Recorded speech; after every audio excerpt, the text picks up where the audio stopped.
Breaking news Delhi liquor scam కేసులో కేసీఆర్ కూతురు కవితకు బెయిల్ మంజూరైంది. షరతులతో కూడిన బెయిల్ ను సుప్రీంకోర్టు మంజూరు చేసింది. దీనికి సంబంధించి తాజా సమాచారం అందించడానికి మా ప్రతినిధి శివ ఢిల్లీ నుండి లైవ్ లో సిద్ధంగా ఉన్నారు.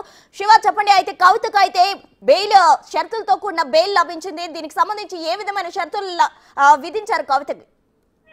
రైట్, ఢిల్లీ లిక్కర్ పాలసీ కేసులో ఎమ్మెల్సీ కవితకు భారీ ఊరట లభించిందని చెప్పుకోవాలి. గత 5 నెలలుగా తిహార్ జైల్లో ఉన్న కవితకు ఈరోజు సుప్రీంకోర్టులో ద్విసభ్య ధర్మాసనం justice Sanjiv Khanna, justice KV విశ్వనాథ్లతో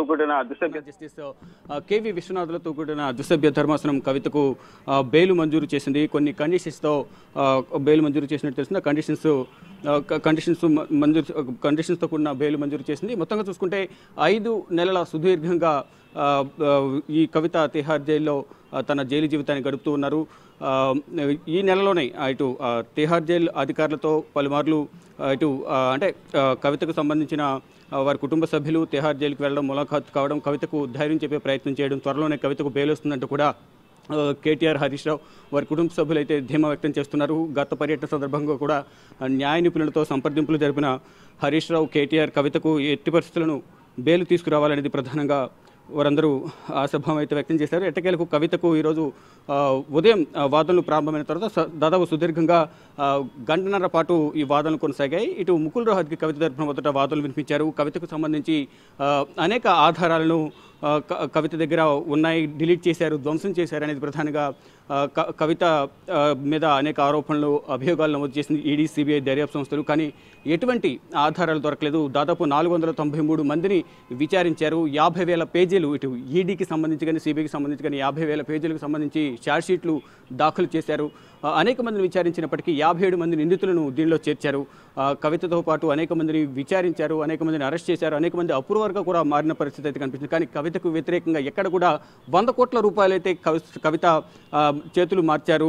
ముడుపులు అనేవి సౌత్ గ్రూప్ నుంచి నార్త్ గ్రూప్కు అందాయి, కవితనే కీలకంగా వ్యవహరించారంటూ ఆరోపించారు. కానీ సింగిల్ పైసా కూడా దర్యాప్తు సంస్థలు రికవరీ చేయలేకపోయారనేది ప్రధానంగా కవిత తరపున ముకుల్ రోహత్గి తన వాదనలు వినిపించారు. వాదనలు వినిపించిన నేపథ్యంలో ఎట్టకేలకు అంటే ఒకవైపు కవిత తరపున వాదనలు ముకుల్ రోహత్గి వినిపించారు, ఇటు ఈ దర్యాప్తు సంస్థల తరపున ఎస్వి రాజు తన వాదనలు వినిపించారు. అంటే మహిళ ఎంత మాత్రాన కవితకు ఏ విధంగా బెయిల్ మంజూరు చేస్తారు, అంటే విద్యా అర్హత కానీ సమాజంలో పలుకుబడి కానీ బెయిల్కు సంబంధించి అర్హతను సూచించవంటూ కూడా దర్యాప్తు సంస్థల తరపున ముకుల్ రోహత్గి తన వాదనలు వినిపించారు. కానీ ఇరువురు వాదనలు విన్న తర్వాత అంటే కవిత విచారణకు సహకరించలేదంటూ కూడా ఈడీ విచారణ సందర్భంగా గతంలో ఏదైతే 2023 మార్చిలో విచారించి 4 రోజుల పాటు దాదాపు 30 గంటలకు పైగా కవితను విచారించారు. ఆ సందర్భంలోనే కవిత తన మొబైల్ ఫోన్లను ఏదైతే ఈడీ అదే సిబిఐ ఆరోపిస్తూ ఉన్నాయో ఫోన్లను ధ్వంసం చేశారు, సాక్ష్యాలను ధ్వంసం చేశారని ఏవైతే చెప్తూ ఉన్నారో ఆ ఫోన్లను కూడా ఈడీ కార్యాలయంలో 10 ఫోన్లను విచారణ సందర్భంగా సబ్మిట్ చేశారు.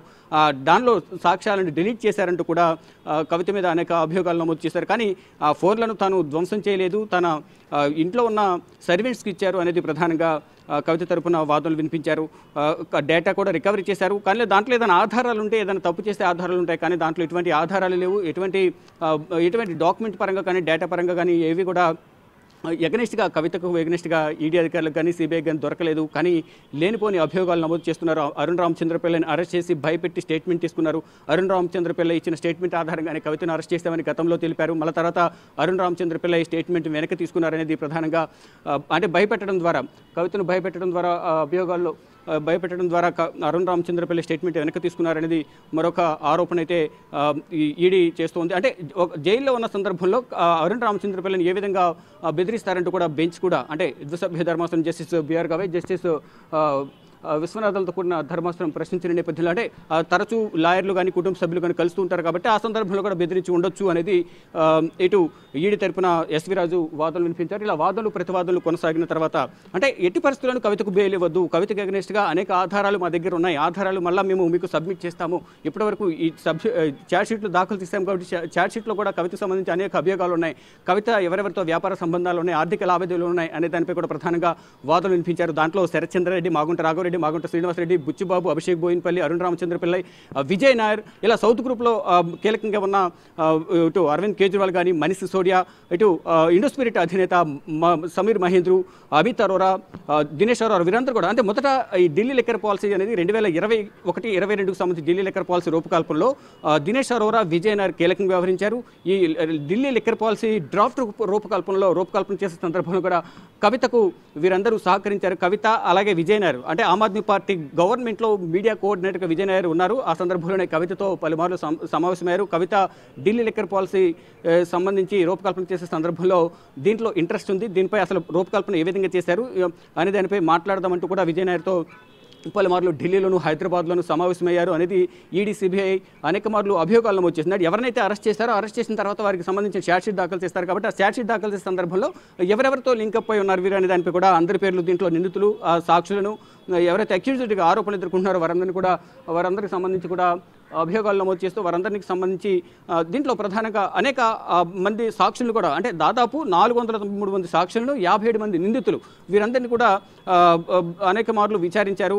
మరోవైపు తెలంగాణకు సంబంధించి ఒక పత్రికకు సంబంధించి ముత్తా గౌతమ్ను కూడా విచారించారు.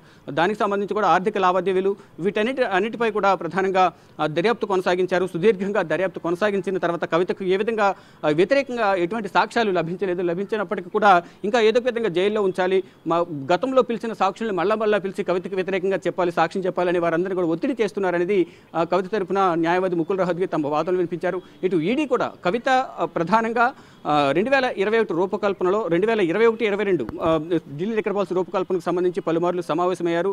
ఇటు సౌత్ గ్రూప్కు సంబంధించిన, నార్త్ గ్రూప్కు సంబంధించిన కీలక నేతలందరితో, కీలక వ్యాపార భాగస్వాములతో కూడా సమావేశమైన సందర్భంలో అనేక మార్లు రూపకల్పనలో మార్పులు చేర్పులు చేశారు. ఒకవేళ లిక్కర్ పాలసీలోకి, లిక్కర్ బిజినెస్లోకి ఎంటర్ అవ్వాలంటే కవితను సంప్రదించి ఎంటర్ అవ్వాలనేది ప్రధానంగా ఇటు నార్త్ గ్రూప్కు సంబంధించిన వ్యాపార భాగస్వాములు కానీ, ఇటు సమీర్ మహేంద్రు, మరోవైపు అరుణ్ రామచంద్ర పిల్లై, మనీష్ సిసోడియా, మరోవైపు అరవింద్ కేజ్రీవాల్ వీరందరూ కూడా చెప్పారు. దానికి అనుగుణంగానే ఇక్కడ సౌత్ గ్రూప్ నుంచి 100 కోట్ల రూపాయలు ఎవరెవరికి జోన్లు కేటాయించినందుకు ఎవరి నుంచి ఎంత తీసుకోవాలనేది కూడా కవిత ఇష్టం అనేది ప్రధానంగా వారు ఫ్రీ హ్యాండ్ ఇచ్చారనేది ప్రధానంగా ఈడీ, సిబిఐ దర్యాప్తులో ఆరోపిస్తున్నాయి. గతంలో సిబిఐ విచారించిన సందర్భంలో శరత్చంద్రారెడ్డి నుంచి 5 జోన్లకు గాను ఒక్కొక్క జోన్కు 5 కోట్లు ఇవ్వాలి, లేని పక్షంలో వ్యాపారం ఏ విధంగా కొనసాగిస్తామంటూ కూడా ఆయన బెదిరించి ఒక భూమిని కూడా మహబూబ్నగర్లోని ఒక ల్యాండ్ని కూడా రాయించుకున్నారు. లేని భూమిని ఉన్నట్లుగా రాపించుకుని లోన్ తీసుకున్నారనేది కూడా ఒక అభియోగం అయితే సిబిఐ కవిత పైన అభియోగాలు నమోదు చేశారు. అంటే శరత్చంద్రారెడ్డి ఇచ్చిన వాంగ్మూలం ఆధారంగానే ఈ ల్యాండ్కి సంబంధించి కానీ ఈ జోన్ల కేటాయింపులో కవితకు శరత్చంద్రారెడ్డి ఎందుకు జోన్లకు సంబంధించి 5 కోట్లు ఇవ్వడానికి విముఖత వ్యక్తం చేశారనే అంశాలపై కూడా గతంలో శరత్చంద్రారెడ్డి విచారించిన సందర్భంలో సిబిఐకి వాంగ్మూలం ఇచ్చారనేది వారు చెప్తూ ఉన్నారు. మొత్తంగా చూసుకుంటే ఇటు ఆరోపణలు, ప్రత్యారోపణలు, వాదనలు, ప్రతివాదనలు ఎలా ఉన్నా ఫైనల్గా కవితకు సంబంధించి ఎటువంటి వ్యతిరేకంగా ఆధారాలు అనేవి సిబిఐ, ఈడీకి దొరకలేదు.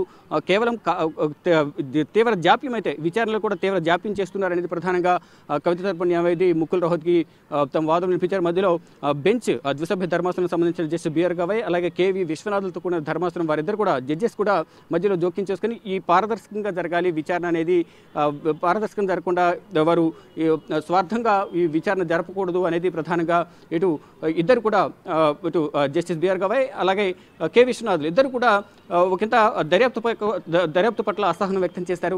మొత్తంగా అంటే కండిషన్స్తో కూడిన బెయిల్ మంజూరు చేస్తామంటూ ముందుగానే విచారణ సందర్భంగా తెలిపారు. కానీ ఇటు మొత్తం ఇంకా మరికొన్ని డాక్యుమెంట్స్ ఉన్నాయి, డాక్యుమెంట్స్ కూడా చూసిన తర్వాత మీరు జడ్జిమెంట్ ఇవ్వండి అంటూ కూడా ఎస్వి రాజు దర్యాప్తు సంస్థల తరపున ఎస్వి రాజు వాదనలు వినిపించారు. కానీ ఫైనల్గా కవితకు కండిషన్స్తో కూడా ఒక బెయిల్ అయితే మంజూరు చేసినట్టుగా కూడా చెప్తూ ఉన్నారు. మొత్తంగా చూసుకుంటే సుదీర్ఘకాలం అంటే దాదాపు 5 నెలల తర్వాత మార్చి 15న కవితను హైదరాబాద్లో ఈడీ అధికారులు అరెస్ట్ చేశారు. అరెస్ట్ చేసిన తర్వాత అదే రోజు రాత్రి ఢిల్లీకి తీసుకొచ్చారు. 16వ తేదీన రౌజేని కోర్టులో హాజరుపరిచిన తర్వాత మొత్తం 10 రోజులు కవితకు ఈడీ కస్టడీ ఇచ్చారు. ఈడీ కస్టడీలో ఉండగానే అంటే మార్చి 15న ఈడీ కస్టడీ ముగిసిన తర్వాత జ్యుడిషియల్ కస్టడీకి తిహార్ జైలుకు తరలించారు. తిహార్ జైల్లో ఉండగానే ఈడీ కేసులో జ్యుడిషియల్ కస్టడీలో ఉండగానే 5వ తేదీన కవితను విచారిస్తామంటూ కూడా రౌజేని కోర్టు దగ్గర సిబిఐ పర్మిషన్ తీసుకుని 6వ తేదీన విచారించింది. 6వ తేదీన విచారించిన తర్వాత కవితను 11వ తేదీన అంటే రంజాన్ పండుగ రోజు కవితను అరెస్ట్ చేశారు. ఏప్రిల్ 11 రంజాన్ పండుగ రోజు కవితను అరెస్ట్ చేశారు సిబిఐ అధికారులు. అరెస్ట్ చేసిన తర్వాత ఆ రోజు కోర్టు సెలవు కావడంతో 12వ తేదీన కవితను